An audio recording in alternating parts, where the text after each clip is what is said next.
Hi, and welcome back to Read It, Watch It. I'm Dolly, and today I have a guest with me because the conversation we're about to have deserves more than one perspective. This episode is in honor of Black History Month, but it's bigger than that. We're going to be discussing the impact, the representation, and everything about Black story and culture. Today, I have with me Buki. Hi. I couldn't think about this episode without thinking about you. I know how important Black stories are, Black art is to you, and I feel like you're the most befitting person to have this discussion with. Right. We'll see if you feel the same way at the end of the episode. I have a feeling I trust you. I trust you on this one. All right. Let's get into it.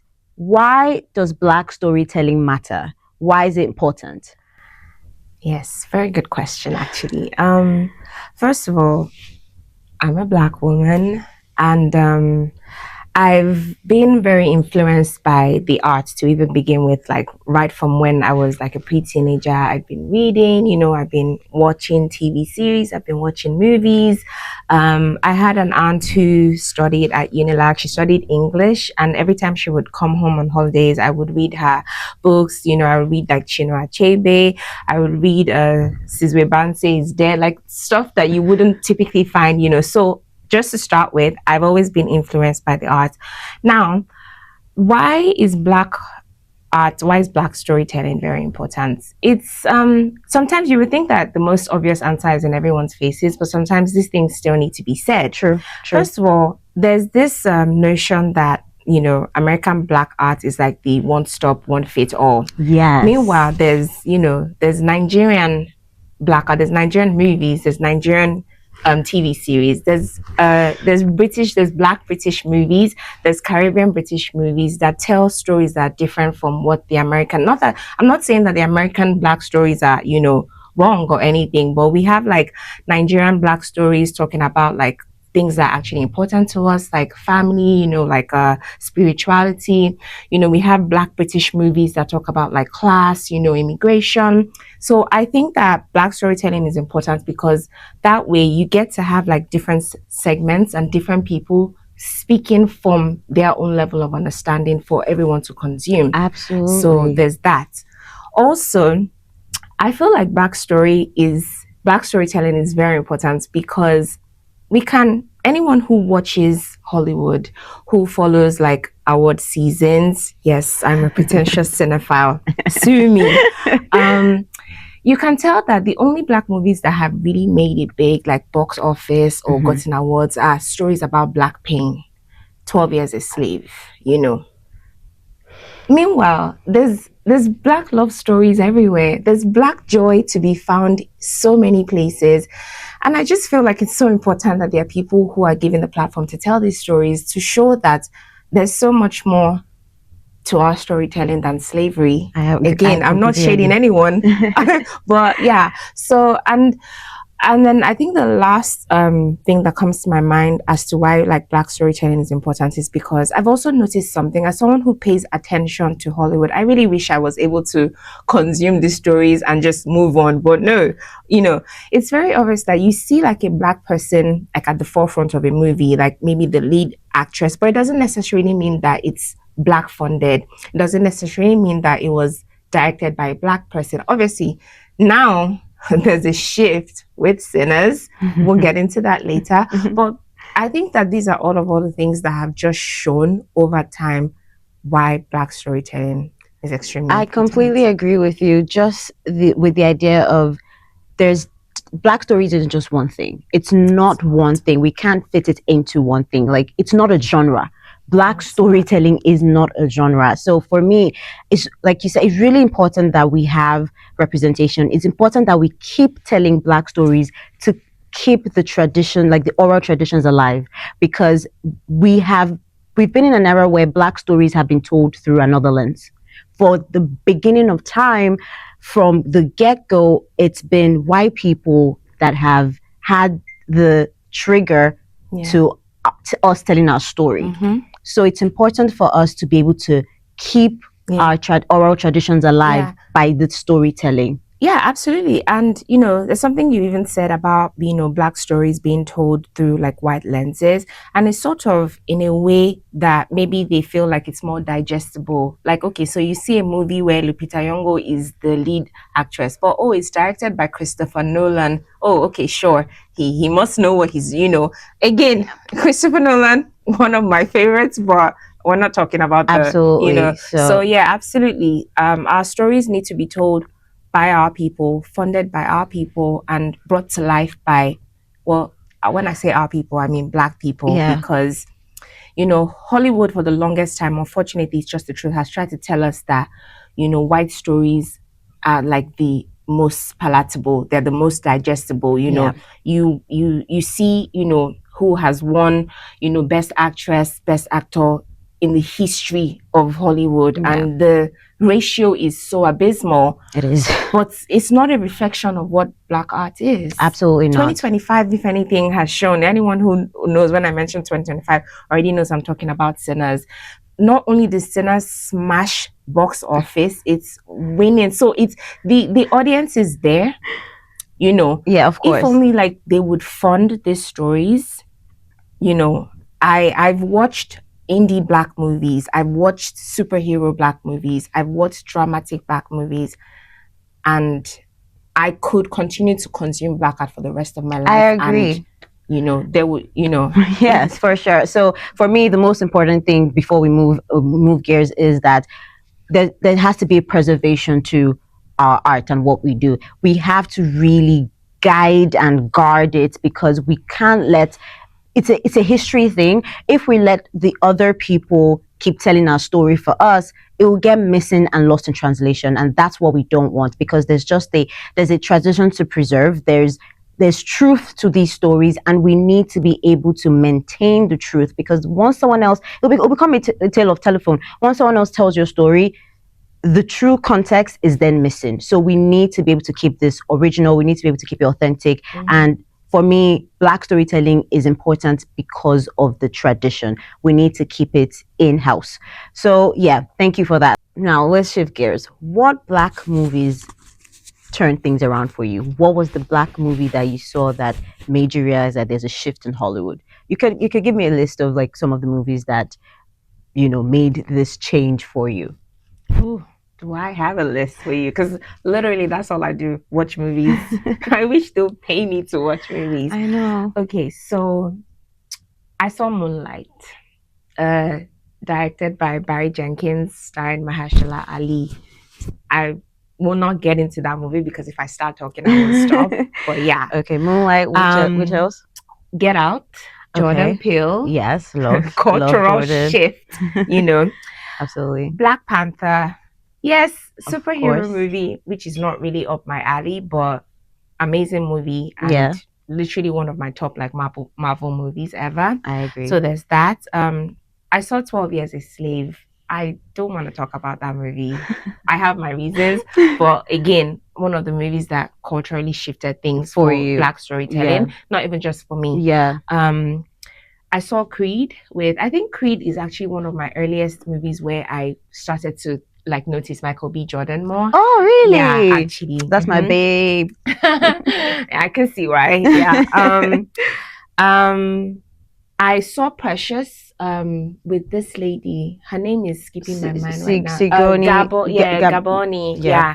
I can actually start to cry when I think of Don't the fact that cry. she did not win Best Actress. But again, we're not gonna get into that. No, we're not. But Not yes, yet. Precious was Okay. such an amazing movie. It was very dark, very, very painful. But there was that. You have a few that I also I think our list crossed, because Yeah. I have. For me, I'm gonna take it way back. Actually, Mhm. I remember watching Coming to America, and it was, for me, although it was a comedy, it was profound in its time. At that time, seeing something Mhm. about not just black people, but Mhm. there was a reference to Africa, Mhm. and it was made to be like Africans were made Eddie to be Murphy was portrayed. ruling the Exactly, comedic scene at Africans that were made to be time. portrayed in a better light than we've ever seen Yeah. in Hollywood at that time. And just being young and watching that, for me, that's like the very first one that was like, oh great, Coming to America. And like, although it was funny, it was supposed to be, it wasn't necessarily accurate or was based on a fictional African town, but just seeing that there was this nod to Africa in a positive way is like the very first one that I remember just as a kid coming to America. And then I would say moving after that was another one was Equalizer. At the time, Denzel. Oh, that was, for me, really it was watching it then wasn't like it was. I didn't realize the impact until after watching like maybe the second one, because I realized we typically don't. It was a typical like action movie, right? Up until then, it's either Liam Neeson being in that sort of genre, or Jason Statham. Yeah. You know the or Bruce Willis. I haven't seen. Right, or Bruce Willis. And here it is, there's this black man doing this thing that ideally, if you had just put a white man in there, it would have been a box office, would have been great. But I appreciated the fact that we were seeing a black man, that this was possible for a black man to do this, and he would still be successful. I mean, nothing about the third one, but still, yeah, it was. Again, for me, I truly appreciate, because I love the fact that I could see a black man in a role that I'd already seen too many white men in. So that's one. It's a bit more recent, but that's one that I have to give kudos to. Then another one, taking a little back, was Catwoman.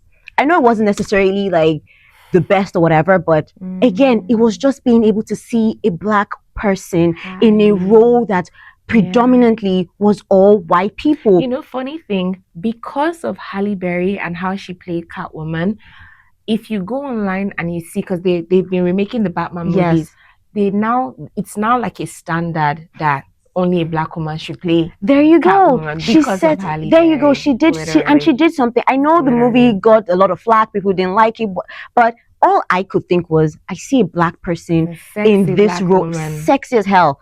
For me, it was amazing. I remember watching Catwoman as a kid multiple times because of Halle Berry. And that is what is important to me when I'm thinking of like these black stories and what shifted. So the shift, although very slow, for me started a long time ago. Just having that opportunity to see one movie, even if it was one movie a year, that a black person was in a lead or whatever, was great. But what we're doing now is even better, because it's not just one black person in the lead. We're seeing a whole movie about black people, where black people are in the lead and white people are supporting. That's where I want us to end up. That is what we need to keep seeing. Like you mentioned Black Panther. That, like you said, wasn't just a cultural shift for me. It was global.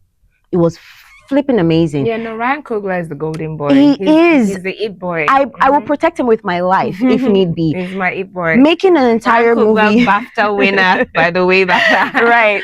Making an entire movie where it's black people and white people are supporting.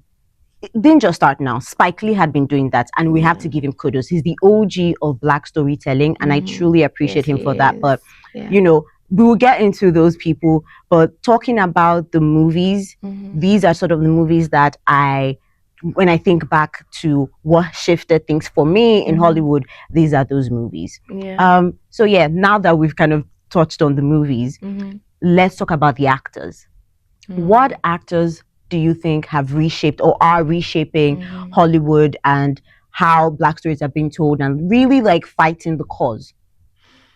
Okay, so one thing about me, first of all, I'm a black woman apologizer. Anything, I'm gonna talk about black women, and so you're gonna find that a lot of like the actors I mentioned now are going to be black women, because I feel like black women in Hollywood are still the most underrepresented.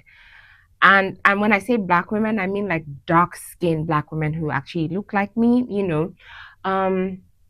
Right now, you know, funny story, about a few weeks ago, I made a tweet. And sometimes my Twitter, I talk what I want and no one ever really pays attention. But sometimes I'll say some things and then I'll just notice that it's getting a lot of traction. I did a tweet about 10 black women who should have won Best Actress Oscars by now. And it blew up, you know. Apparently, so I'm like, oh, so we all feel this way. Yes, we do. So they're the obvious ones. Viola Davis, Regina King. Name them. You know, they're like the obvious ones that we could mention. Yeah. You know, Gabrielle Union, you know. And there's this thing about, you know, Hollywood, like if the movie is comedy, then it's not serious. Right. So we're not already eliminated from even being the minority Gabriel Union has been more of a comedy. Bring It On was one of Bring It On. I saw the white ones, and then I saw the one that Gabriel Union was a lead, and I was like, now this is a cheering story. Do you get? Yeah. But of late, there have been some Black people that have shifted things for me that I've been rooting for with like no man's business before. One person is Danielle Deadwyler. I love that woman so much. I think that she is one of the most talented actresses to ever grace. And I don't understand how she's not on my screen every time. Right. That's a good question. Why isn't she on your screen every time? Oh yeah, the Black woman. They don't think the movie will sell. They don't think that there's they don't think that there's there's a story to be written. Like right. if she's not playing a slave, then what can we write for her? We can't write, But anyways, we're not gonna get into that. But Danielle Deadwyler, very interested in her. There's this little girl. Well, she's not really a little girl, but Masai Martin. Do you know Masai Martin? From Blackish. Are you kidding? Of course I know Masai. Oh my God. I don't know why she's not on our screens. She is talented. She's young. Yes. She's everything that Hollywood should want. Well, for some reason, other Black people, Miles Catton, the boy from Sinners. Yeah. I think that he has the most amazing voice. I can't wait for them to cast him. Great. I can't wait for them to cast him in a biopic. I don't know who. I don't care who. He has this. His voice is he sounds amazing. I'm like, you're so young and your voice is this velvety. He's 20. I know. He's 20 years I old. know. He's so young and he sounds amazing. But yeah, that sounds. I truly agree with your list. I'm going to add Kiki Palmer. Love her. I'm going to add to that and just take you back to couple of people from, again, this is me thinking back to those people that I was seeing on my screens that I feel like truly sort of crawled so other people could walk. Wesley Snipes. The OG Blade. Yes, Blade. Exactly. The OG. I remember watching Blade as a kid and was just, it was just interesting. It was like an action thing, but it's later on in life I realized that, you know what? This being a Black man depicting this is actually profound because they could have easily used the white person and it would have been fine, it would have been successful. But using a Black man, I'm sorry to say, actually, I'm not sorry to say.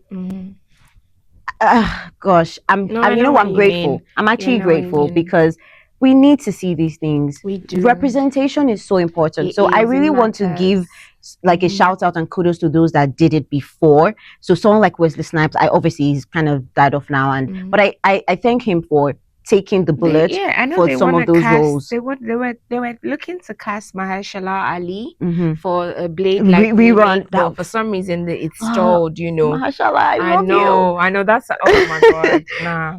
Daniel Kaluuya, love him. Bro. David Oyelowo, like all of these guys, they're amazing. I mean, there's so many of them, but I don't want us to spend all the time talking about these things because there's so much more to discuss. Mosaku BAFTA winner, by the way. Tiana Taylor.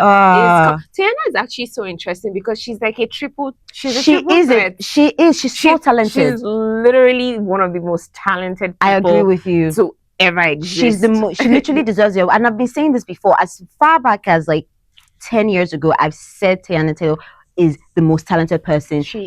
Actually, most talented millennial that I know. Yeah. She's amazing. She can do anything she sets her mind to. She really can do anything, yeah. So, yeah. So those are the people. And I completely agree with your list. I mean, people... Jodie Comer-Smith too. Jodie Turner Smith. Yeah. Oh yeah. Jodie, she's so beautiful, and I also she's someone I saw Queen and Slim. Did you like that movie? Yeah, I did. Who didn't like Queen and Slim? I know. I thought it was so sad too. Again, but I really did like it. Yeah. Yeah. All right. So yeah, there's a lot more actors, but we're just shouting out to those that we truly enjoy. We truly like. We know that we like all of them, but just switching gears a little bit. Yeah. Who is if you had to pick one person to defend them with your life, who would you pick? A Black actor. Yeah, a Black actor, could be a man, could be a female, anyone. Marianne John Baptiste. Why? Okay, so I don't know if you saw the movie Hard Truth last year. No, I didn't. Not last year. It was in 2024. This was the year where we had. I'm so sorry. 2024 was an.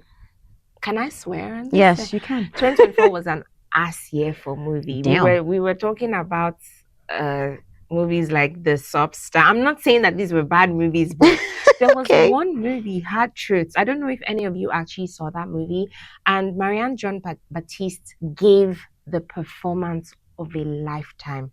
A true worthy Best Actress winner if there ever was one. I think she was nominated for the BAFTAs, but again, Hollywood said, we gave you Halle Berry, 26 years ago. Might need to wait another 50 years. And I will defend Marianne John Baptiste. I know it's a name that people will not, because I could name the most obvious people. Of course, of course. But that movie really sat with me. Her performance was so good. And there was truly a deserving winner. So that's actually one person that I've been. Again, she's an older actress. So it's possible, again, she's an older actress and she's also Black. So it's possible that, her projects might be far and few in between. Yeah. But that's one person. But if I were to mention someone who is like hot right now, who I would defend, I would say between Ayo Debiri. That's your my babe. girl. That's your babe. Anyone who knows me Yes. knows that I don't want to hear anything. I want to see her write. I want to see her produce. I want to see her direct. I think that she's another triple threat. Yes. She's so talented. She's so charming. She's really my own Hollywood it girl. Oh, I love it. She is. I'm a huge fan. I'm also Danielle Deadwyler. I'm not going to go into it again because I think you already know how I feel about her. We did say one, so you can only pick one to defend. I'll stick with Ayo Debiri. That's a fantastic choice. I think she's amazing, and she's what we need to see. Not just because she's Nigerian, but she's kind of what we need to see. She's a breath of fresh air. Yes, on the screens. If I had to pick one, I mean, this might just be an obvious pick, but Viola Davis would be because I feel like she's done everything. Viola Davis already has ego, right? Ego status. She's gotten she has an ego, really? I think so. I think she's one of the. Isn't it just Whoopi Goldberg that has the ego? No, I think Viola does. Viola joined them last. I'm not sure. That's fantastic. Yeah, but I'm just saying, like, who I would defend for like any role she's in. Like, I don't care. It's Viola Davis because she really is one of the greats. She has done everything. She's done everything. You can't tell me, like, she has done everything. That woman can play a burger and she'll be fine. So I would defend her. And I feel like seeing someone like her is so important to the screen. And I don't know who can, I don't know how to put this, but I feel like she really is, like you said, she's one of one. She is. No one else can do what she's done or what she's doing because it's really, I mean, again, it's arguable, of course, but I just feel like it's the struggle she's been through. No one else will be able to go through that struggle again, and I hope not. For instance, as good as Ayo Debiri is, she will not have to crawl how Viola had crawled by God's grace. She wouldn't have to go through what she had to go through because let's even be honest, Viola Davis as a type is not for everyone. Let's be honest. But she's had to show that she can. That's the thing that we say about Black people in any space. You have to be twice as good, exactly, twice as visible, exactly, twice as charming to get even half of the recognition that your white counterpart. Exactly. So I get what you're saying about her. She's really shown that she can do everything. And precisely. And if you actually look at a white counterpart of Viola Davis, has gotten the recognition much earlier in their career than Viola. So I know it's exactly. And I think she even said it that you think I'm Meryl Streep of Black people, then pay me Meryl Streep money. Has 5 Oscars or if not more. For what? No, I mean, I love Meryl Streep, but for what? Because it's what we're saying. Like, Viola Davis has had to work, if not 3 times. Emma Stone right now. Again, I love Emma Stone. Like, let this not be. I'm actually a huge fan of her, but there are other people. Well, there you go. So there are other people just as talented. Just give them, yeah. Okay, so that's who I would defend. Now let's go to authors for a little bit. Let's talk about books. Let's go to authors for a little bit before we come back to the movies. What Black authors do you think are fighting the fight, telling the stories that need to be written? That because again, it's oral history that needs to be preserved. Who comes to mind when you think of Black books you've read, Black stories in print? Okay, so I hope you guys don't revoke my black card for saying this, but Damn. I have to speak my truth. Speak your truth, girl. Unfortunately for me, I have not been a consumer of black fiction or black authors as much as I should have. And I love reading. We're in a book club together. She knows how much I love reading. But for some reason, when I started reading books, I started reading like a lot of like historical romance, and we already know that that genre is like dominated by like white women. No shade to them, love them. They piqued my interest. It just took me a while to actually pay attention to the fact that look, there are black people who are telling just as good black stories. So honestly, I won't be able to. I don't want to sound pretentious, and call a name. Some of the black books I've read have actually been recommended to me, and the name of the author is not standing out to me. I can tell you the story and be like, "Oh, this was such an amazing read." Mm-hmm. So Yeah, maybe I'll tell let us. you. Yeah. But no, I think Tell I us should the just titles of the books or something, then we can I put that will in here. embarrass myself so No, bad. Bluebird. Oh yeah, Bluebird. Bluebird was an amazing book that we read for the book club. Again, unfortunately, it was a story about race. I just wish I want to read a black love story. I know they're We did there, a black but love story. which one? The one that American Marriage. where they arrested him. Nalapa, please. They arrested him for wrongfully But committed. it's a love story. No. So no. Jokes apart, though, I know that there are beautiful black love stories being written. I know there's beautiful black fiction. There's crime fiction. Unfortunately, I was reading Sidney Sheldon because that was what was in my grandpa's library. So maybe I will let you actually talk more Sure, no about, because I worries. probably have like a lot more to learn on that end from Yeah, you. sure. Yeah, no Okay. worries. So for me, black stories. You know what? It's not just you because we did grow up with like reading white stories to start with. To be fair, it was the Daniel Steele, like you said. Dan Brown, Sidney Yes, Sheldon. those were the books we're reading. So it took an intentional effort. But lucky John enough, Grisham, unfortunately, I'm so sorry, yeah, guys. no worries, no need to be sorry. Fortunately for me, I had my mom avid reader, so she would always buy any book, and she started buying Chimamanda, and I read Chimamanda as at once like at a very young age. Yes, I remember the first book I read of Chimamanda was Purple Hibiscus, and I read that as a teenager, and that was profound for me. Still is. Every time I remember it or I remember her, I'm just like, yeah, this. I'm glad I read that at the time that I did. Can you tell me about that story? I think the Purple Hibiscus. Yeah, it's very popular. But then, so aside from Chimamanda, there's other black people that. And I start with Chimamanda because I'm not just because I'm Nigerian, but because we said something earlier that black stories, black history and culture isn't just about African Americans. Yeah.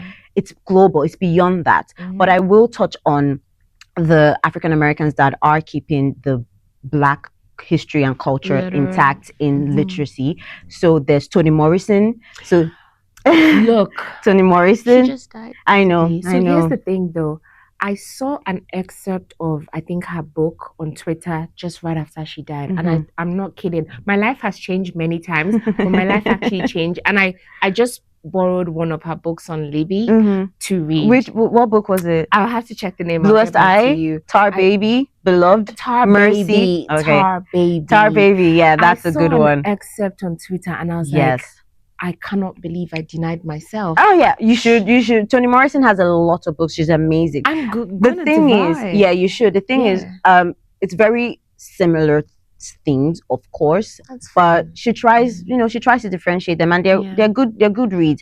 But my things, I've read a few Toni Morrisons. I've read Beloved, I've read Mercy, I've read Tar Baby, I've read Bluest Eye. Do you read any Nina Simone?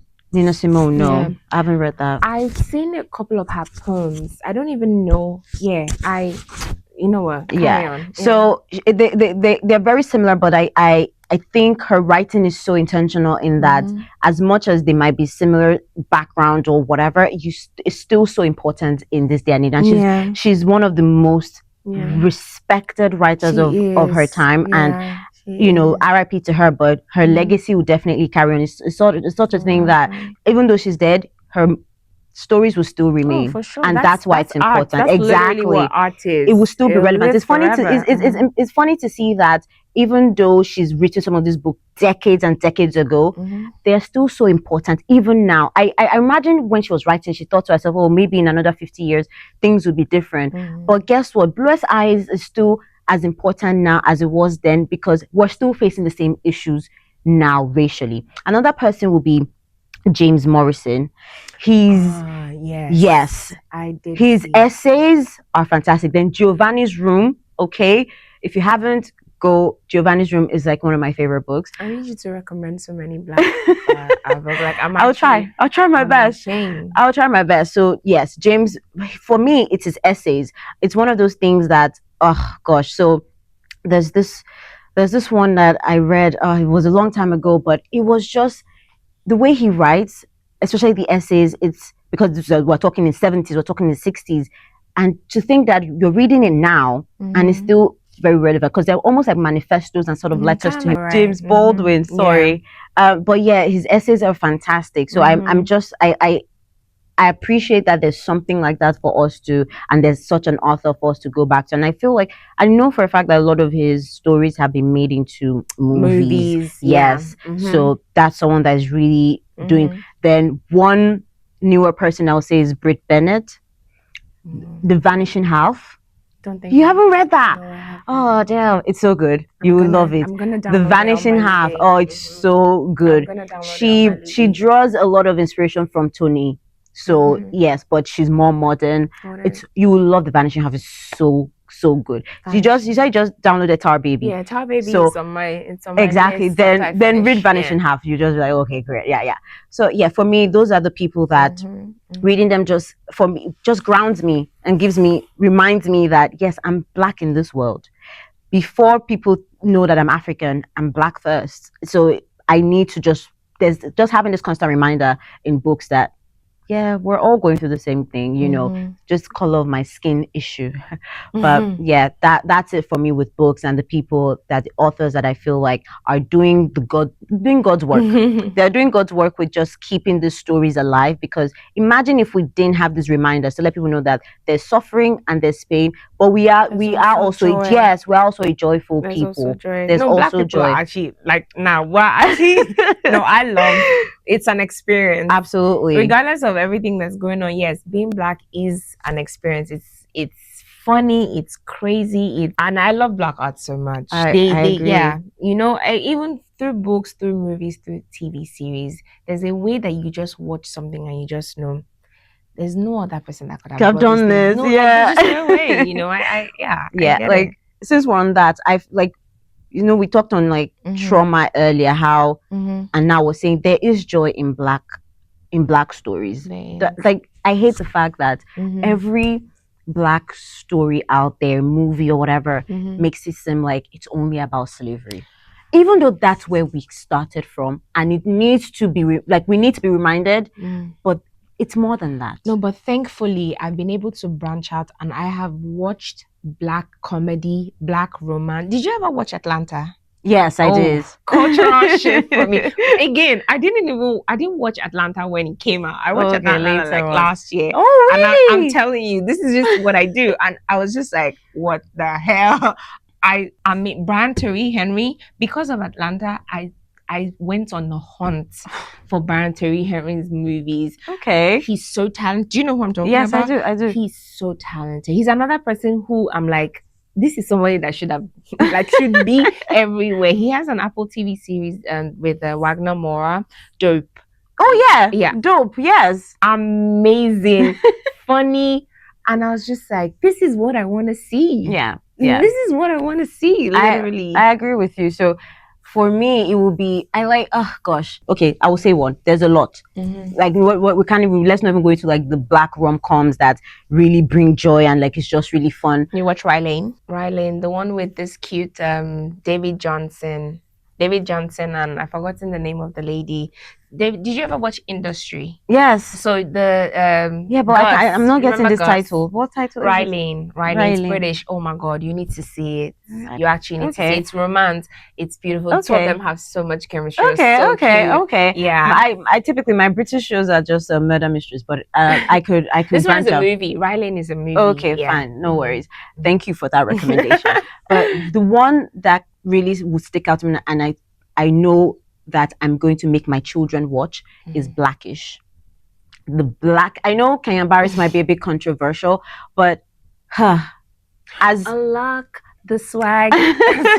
Blackish is one that I love the fact that in the era of modern family where we're seeing this full white, there was nothing out there about this black family that could all kind of relate. Though my wife and kids. Yeah, but I found Blackish to be a bit more relatable and addressed issues. Yes, my wife and kids was actually very problematic. It if you actually watch it again, exactly, and it wasn't addressing Kenya Barris, as controversial as he is. It was addressing issues with every single episode. Yeah, and it was let's be honest, and it was funny too. So in my mind, you can do both. You can be funny as like my wife and kids and have the background laughter, whatever, but you can also address issues. That's why. For me, Blackish should be that one where it's like, yes, there's joy in it, even though we're still addressing what the fundamental of black man experience is. That would be like my number one pick if I was to pick like something that is joyful but still meaningful, because I think that's how our stories need to be told. Because we can't lie that, oh, we're all just this like, like everything is rooted in slavery. It is. Everything is rooted in slavery. However, we can move on from that and see what like the evolution of black people after slavery. And for me, Blackish is that I will make my kids, if I ever have kids, they are watching it regardless. Like, don't even play. You watch it. Yeah, I watched, so for Black TV series, I actually watched like a lot of the 90s because I did it as a service to myself because I watched Friends, obviously, and I watched more. So I made sure to go and watch Girlfriends. Girlfriends was such even though all four of them are crazy. Four of them are crazy, but I watched Girlfriends on principle. I also watched the one with Queen Latifah and Living Single. I watched Living. It was so funny. I think I need a rewatch. Yeah, so I've always found I've actually always found like joy like in Black TV series. The newer ones, yes, like you said, Blackish is like all timer, so good. Like the chemistry between the family, it just worked, and like you said, they were able to address what it is being a black family in America while still, being extremely funny. Is there any Black TV series that I think for me, Atlanta, the dope one I mentioned. I know there's more. For some reason, it just not. No, that's fine. Just one's fine because I'd only said one, so you get one too. Okay, so we've identified that. I think most importantly in this sort of discussion is talking about the cultural impact of Black stories now. Like you mentioned Black Panther earlier. I feel like that was the aha moment for everyone in the world that, okay, Black people are kind of cool. I mean, they've always known. That's why they're jealous. They're jealous, eh? Don't be jealous of my boogie. They've always known. I don't think that there's any movie or to prove. But Black Panther, again, Ryan Coogler, it boy of Hollywood. But yeah, you can tell when you hear him talk, you can tell that this man, sorry, he loves to tell stories. Absolutely. And he's rooted. It's just like Jordan Peele. Like, I will use Black people to tell the stories that you don't think can be told. Even though I did think that Black Panther was a bit of a fanfare, this fictional African, that they kind of like convoluted like the Black Panther to not to fit like white audiences. I feel like because it was a Marvel movie, it was already gonna do so well. But there would have been that underlying, like if Black Panther wasn't the shift that it was. Black Panther did like 2.7 billion. Like do you know how many Marvel movies did not even with the whiteies? Sorry, exactly. Again, did not do. So Black Panther was just, and then obviously having Michael B. Jordan and Chadwick. Oh, may his soul rest in peace. I genuinely agree with you that Black Panther just switched something. And right now, the same way we're complaining that, oh, they're not funding Black stories, they're not allowing. If Ryan Coogler should go anywhere and say, I want to do this, they better give they him will the be chance. they'll literally be falling. They better. It boy for a reason. They better give him It the boy for a opportunity because, like you reason. said, Yeah. it boy. Yeah. So yeah, just touching on Black Panther, like it's the global the shift that where we're all saying like, oh, every Black people are actually kind of cool, is beyond movies now. Like it's now in music, it's fashion, and like you said, not because they didn't already know this, but it's that sort of thing where we really needed to see the change. It's almost like sunset to sunrise. You really need to see the change because this is not the first time that we've had like successful Black movies or whatever, but this was the one that went global, where it's like even in Asia, like all these other places that don't necessarily consider Black culture, right? Because Black culture kind of sticks to North America and Africa, and then maybe a part of Europe because, the UK. But then I feel like this went global. That's kind of why Black Panther for me is that. And it took it away just from movies, took it to music as well. I mean, come on. SZA and music. And what's his name? SZA and Kendrick. I remember sitting in the cinema when all the stars came on. I actually sat down for like 10 minutes and I'm like, yeah, no, I'm not leaving. I'm not leaving. Like, yeah, no. Yeah, and it's for me, it's not even just about like Kendrick's fantastic. It's that we started getting more recognition, not just like black people, like African Americans. I'm talking Africans as well, like the whole global shift. Like, see how with awards and recognition, like people are into Afrobeats. And I think the switch came with this whole Black Panther thing. And thanks to Ryan Coogler again, because in the second part of Black Panther, he made an entire album of just for Black people and colored people. I listened to that album. I'm probably one of the, for like a million times. It's one of my go-to albums, the one with Rihanna and Tim's. Yeah.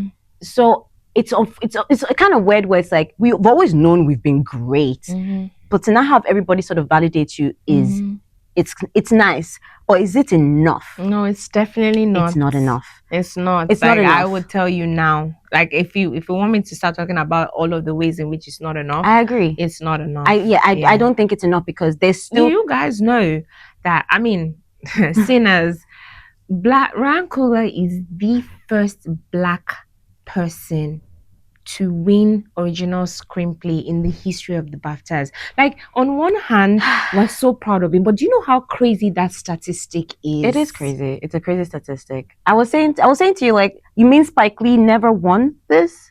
Like, this is the first Black, really? I'm shocked. So yeah, it's definitely not enough. Like, it can enough. never be enough. I was saying something to a friend the other day. This year, the supporting actress and supporting actress category is being dominated by Black women, and it's been that way for like a few years. And even as much as I'm happy, it also talks about how sinister Hollywood is. They are so content to keep that Black actress predominantly white that they will do anything. The Oscars gave Sinners 16 nominations. Yes, we broke records. How many will it win? Good question. How many will it win? I mean, the BAFTAs, I'm not gonna lie, I've always been against the BAFTAs because I'm like, you guys are actually full of shit. But this year they actually really surprised me because I'm not gonna lie, Sinners won all the stuff that I never thought that they would have. Right. So I guess, we have like something to look forward to. I really do hope. I do. Yeah. We have to stay hopeful, but for me it's just like, it's that thing where you've just always known your own importance, and to see people now realizing it and almost now appropriating it. Like I said, it's gone because we've in a way gone global. It's kind of now other people are saying, Black were actually kind of cool, and then we're seeing it being like, we're seeing the influence going to this is so touchy for me. We're seeing the influence going to even like body modification, right? We taking this to beauty standards. We were not regarded as beautiful because we had big noses, big lips, big butts, curvy. Tell me, what is everyone doing now?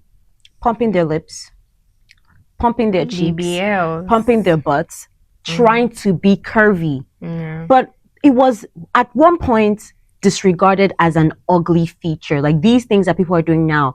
But it's so weird that because, in quote, white people have put a stamp on it, but white people have now sort of realized that, oh, this is gorgeous. We're now okay. I think it's always gonna be like. But guess what? You're not okay with the Black people. You are now it's now white people trying to appropriate these so things. they can't tolerate black people, but they can tolerate like black out, like what black people create, and they can steal it, Oh they can my God. appropriate it, but they don't want black people in It's those ridiculous. spaces. Yeah. Like, it's actually, it reminds me of, so there's this Spike Lee movie, Do the Right Thing. Oh, right. good one. I remember this part where Sal's son was saying to Mookie, and because you know how what's his name, the other guy had come in and was like, oh, why isn't there any black people on your walls, da da da, and it's like, I'm in Thailand, da da da da da, and then the son was saying to Mookie that Mookie was asking him like, don't you like who's your best basketball player? And he said Magic Johnson. You know, asked him all these things. Oh, your favorite artist? He said Prince. All these people that were his favorite this were all black people. And he said to him, so these are black people, like, why aren't you? Yeah. And he said, no, they're not really black. No, it's different. And Mookie's like, what do you mean different? I remember that so profoundly because it's a thing where these people that are in the limelight, the people, the celebrities, the ones that are okay, they see them as actually different than the normal people. So to them, it's like, oh no, then they're not really black. It was so profound for me because it's true. It's actually true. This is how they think. So once you're a successful black person, you are different. You're closer to white than black. That was what this guy said. He said, no, it's not the same. It's different. So no, I know exactly what you're talking about. Yeah, I don't want to start it off because it's actually a bit of a, you know. And for me, it's always stayed with me because I realized that that's how a lot of these people think. Yeah. That's the bias that they hold. Yeah. So you kind of have to, I don't even know what you have to do, but it's funny to see that even now that we're fine with the black culture, we're fine with having big lips, we're fine with having big butts. The black people are still not being chosen. It's the ones that have had the modifications that are being chosen. How about that? You get what I mean? Like, it's just ridiculous. Anyways. Good thing, thankfully, it's not going to stop black people from creating. Absolutely not. Yeah. We just have to keep pushing.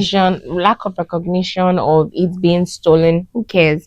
You know, it's fueling the fire. Surge. Sinners has done something amazing for black art. Like, we're going to see it for Sinners is like not just the movie of the year, it's literally movie of the decade. It will be. When you hear Ryan Coogler talking about how he creates, I can see my babe. I can already see it spurring like so many. I can see people already talking about how this has motivated them too. So I can definitely tell that, yeah, don't recognize it. Fine, that's fine. Keep your awards, no problem. You don't want to fund it, we'll crowdfund, we'll do it ourselves. We absolutely will. I can already see a shift. Like, I agree. Like a further shift into just how, you know, we're going to be seeing a lot more of black stories on our screen. I don't think I'm even worried about that. I'm actually pretty excited. That's because, great. Yeah. It excites me. Yeah. Fantastic. Now that we've identified the books, we've talked about some of the movies, we've talked about the actors, what do you think still needs to change for us to get to a point where we're not even having to have this discussion anymore? Absolutely. So, first of all, I don't want to say like I'm being a realist because we're in 2026 and Hollywood and politics and industry and corporate, you know, they've had years to do the right thing, to effect the type of changes where black people are recognized on the same level as their peers. If they haven't done it now, you know, we can just assume that. But one thing that I will say is that I think it's pretty obvious now that there's a market for black art. Yes. People are scared of funding movies where like the lead is a black woman or a black person because they feel like, oh, who's going to consume this? Like, they feel like it's not relatable. And that's just not true. It's been proven time and time again. So what I want to see is more production houses, more Warner Bros. Is dominating in 2025 based on Sinners and One Battle After Another alone. Even if this Netflix sale goes, I think they've gone out in a blaze of glory. Again, I hope they don't. I want more executives. I want more media houses. I want more people to fund black stories, and not just black stories about pain. Not just Moonlight was one of my most, I don't know if you've seen it, it's gay. But of course, literally that movie, that was Mahershala's breakout role. I wept. Oh my god. You wept. Yeah, let's not go into it. Like, there's so many, like, there are funny black stories, there are action black stories. yes, there are dramatic backstories that are sad, but I just want them to go against that fear that people are not willing to digest the story, because it's been proven time and time again that that's not true. I agree. So that's one thing that I would like to see. Yeah, for me, it's sort of in the line with you is the funding part, the marketing. What I really want to see is it's not just Tyler Perry that's going to tell our stories. It's not only Ryan Coogler that's going to tell our stories. To Tyler Perry. We need more people behind the cameras. Like at this point, we need no, and this is giving kudos to those that are already doing it, but we need more because it's having the ability. Because how many movies can Ryan Coogler make in a year? It's not only him. Do you get what I mean? How many can Jenkins make? Yeah, how many can Kenya make? It's not one person that can represent this entire group. We need more representation behind the scenes. We need to be able to show that we can tell our own stories without the influence of a white person. That's really what I want to see. More people. I want to come here next year and talk about another director. Like, you know, the reason why 12 Years a Slave won was because it was Quentin Tarantino that directed that movie. There you go. And it was Quentin Tarantino style. I'm sorry. Anyways, I don't want to talk about exactly. I don't want to talk about 12 Years a Slave because, come on, no. Anyways, but I just want to see more representation behind the scenes, behind the screen. That's what I want to see. Producing, writing, script writers. Yes. Yeah. We need more creative control over Black movies because no one else can tell your story better than you. No one else can write it. No one else can direct it better than you because it really matters. So, in essence, we just need to see more representation behind and less tokenism on screen. We don't put the token Black. Yeah, we've proven that we can do better than a token Black person. We can be an entire movie and be successful. Sinners. So yeah. All right. That brings us to the end of this episode. That was so much fun. Thank you for being here with me, Buki. I know we could keep going on and on about this. Well, yeah, let us know in the comments what Black authors you like, what Black movies you've watched. Like, what do you think about Black History Month, Black storytelling? Please, we want to keep this conversation going. Tell me your authors, tell me your books, tell me the movies that made a shift for you. And yeah, catch you in the next episode. Remember to read it, watch it, and sometimes also think about it.